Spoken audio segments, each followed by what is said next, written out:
is missing in an apparent selfie tragedy. Also tonight, Hawaiian authorities scramble to apologize after scaring the state with a false missile alert. All right, first up tonight, a suspected double murder at the Ritz-Carlton Hotel. Police have arrested a South Korean man after his wife and 60-year-old son were found dead in their hotel room.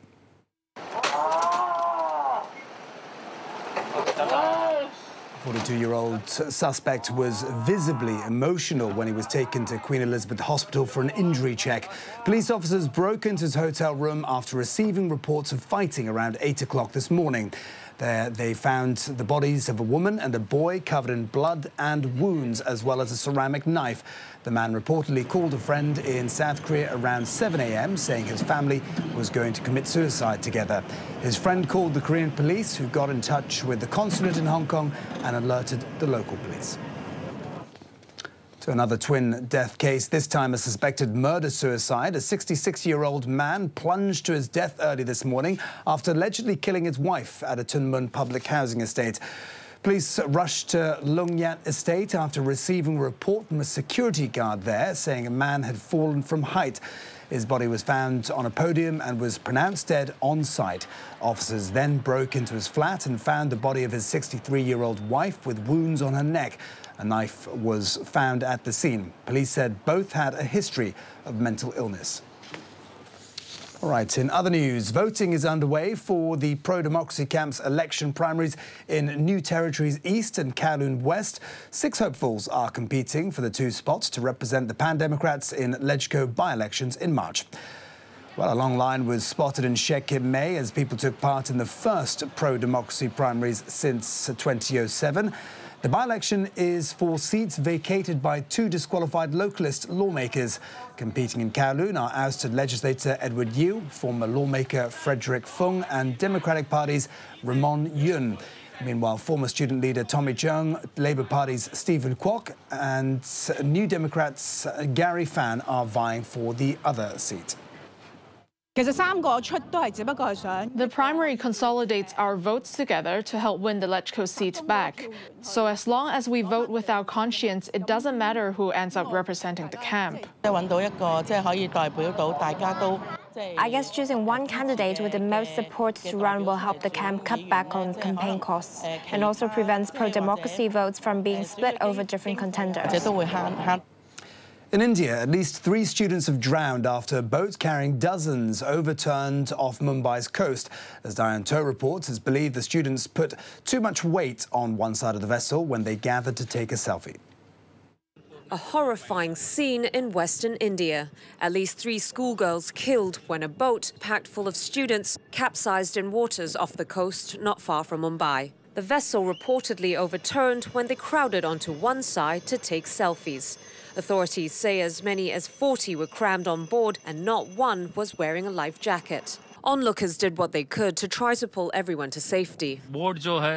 We saw that the boat had capsized and around 20 to 25 students were sitting about a kilometre from here. As soon as we noticed that no one was around to help, we took off our clothes and jumped into the sea. Distraught relatives crowded nearby beaches awaiting news of their loved ones.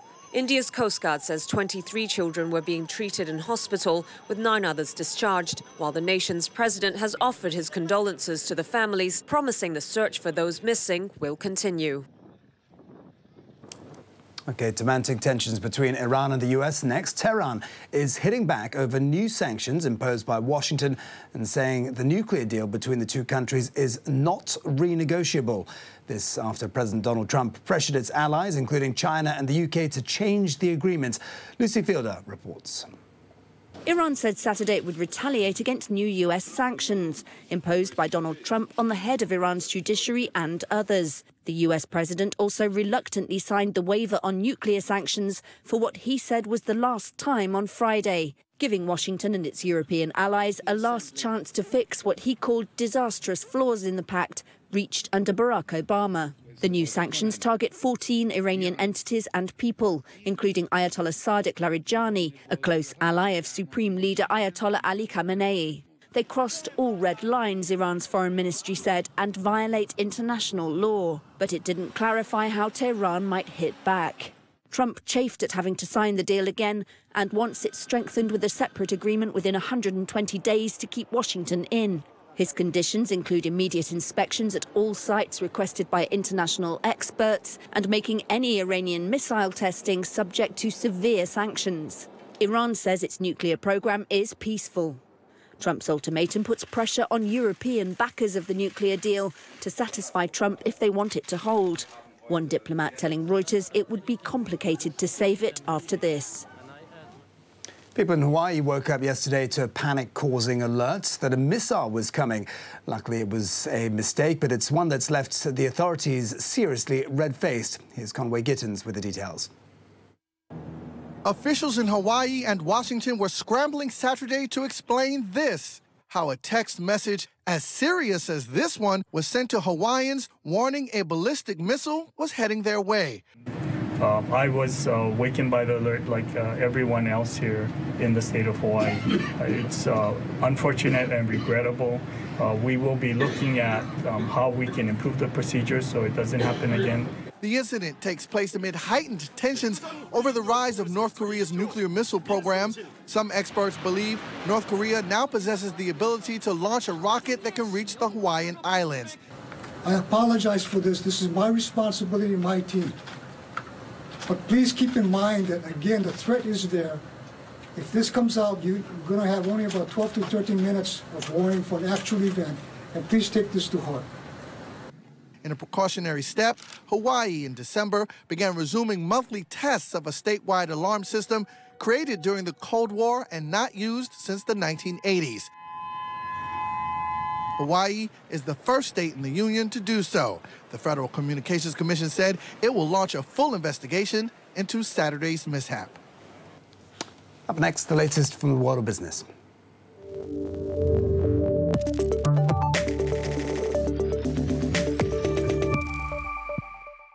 Well, we start with a look at what investors are going to be eyeing in the week ahead. China releases official GDP figures for 2017 on Thursday. It's expected to show the economy grew by 6.9%, marking a rise from 2016's near three-decade low. In the U.S., Congress has until Friday to pass a spending bill or face a possible government shutdown. Republicans want an increase in military spending, while Democrats want any such increase to be matched by an equivalent rise in domestic spending. And updates on inflation are expected in the UK and the euro area. UK headline inflation is predicted to have eased to 3% from a year ago. In South Africa, protesters angered by a racist advertisement ransacked fashion retailer H&M's stores, causing considerable damage. The so-called economic freedom fighters targeted 6 stores in Gauteng province in the economic hub of Johannesburg. They could be seen tearing down shop displays and knocking over mannequins. H&M earlier this week issued an apology for the ad, which featured a black child modelling a sweatshirt with the slogan, "Coolest monkey in the jungle." A spokesman for the ultra-left EFF said it was too little, too late. Well, we've heard plenty about self-driving cars, but what about autonomous motorbikes? Sounds hairy. Japan's Yamaha rolled out exactly that at the Consumer Electronics Show in Las Vegas. Angela Moore gives us a glimpse. There may be a new king of the road, and it's a robot. Motobot is an autonomous motorcycle riding bot that can ride standard Yamaha motorcycles at up to 200 kilometers per hour. It's employed as a research and development rider to help improve safety and push design and performance limits. Motobot went on display at the Consumer Electronics Show in Las Vegas. Motobot, the course is programmed into it, and it understands that it needs to go as quickly as it can around the course, so it understands that. Yamaha also showed off the Motoroid, an autonomous proof-of-concept motorcycle.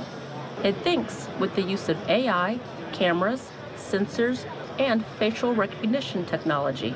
It's tremendous robotic technology that Yamaha is working on, and it's important for Yamaha to focus on these 2 aspects. So Motobot is high-speed performance, Motoroid is more low-speed handling and understanding of the rider. And Motoroid does face recognition, and Motoroid will come to you when called and move away from you when asked to move away. With the ability to recognize a person's face and body movements, Yamaha says the Motoroid's auto balance system helps it adapt accordingly to improve a rider's handling, mobility, and safety. Some slick-looking wheels there. Anyway, staying on all things autonomous, here's a bit of technology that would no doubt come in handy on holiday, but its developers admit they need to overcome a couple of snags before it hits the mass market. Stuart McDill reports. This is the luggage that lugs itself around. It's called the Puppy One because it's supposed to follow you like a faithful hound. It's actually following a small wireless remote you carry instead of your carry-on. One of at least 3 self-propelling suitcases released at the Consumer Electronics Show in Las Vegas this week. But its developers, Chinese startup 90 Fun, say this self-balancer is what we've all been waiting for. It's like 20-inch carry-on suitcase, and this is the first one suitcase, smart suitcase, that it can self-balance with the 2 6-inch wheels that can be self-balance. But I bet you heard a lot of, we are the first smart suitcase in the world, but this one is totally different.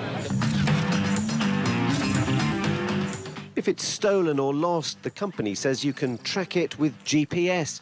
Security features include a fingerprint reader and an immobilizer to lock the wheels in case a thief doesn't want to pick it up.